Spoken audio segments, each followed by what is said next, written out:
શ્રી ભડકેશ્વર મહાદેવજીનું મંદિર.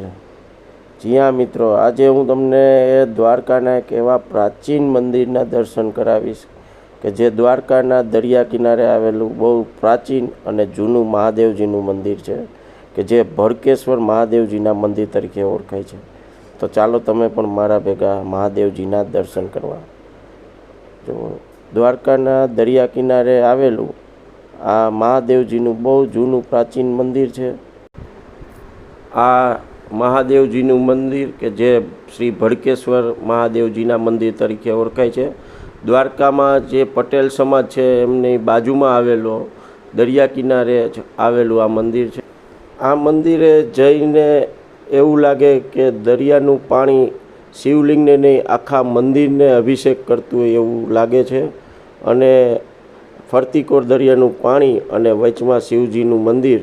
તો ખરેખર તમે પણ તમારા પરિવાર સાથે એકવાર આ મંદિરના દર્શન કરો. જ્યારે પણ દ્વારકા આવો ત્યારે હર હર મહાદેવ.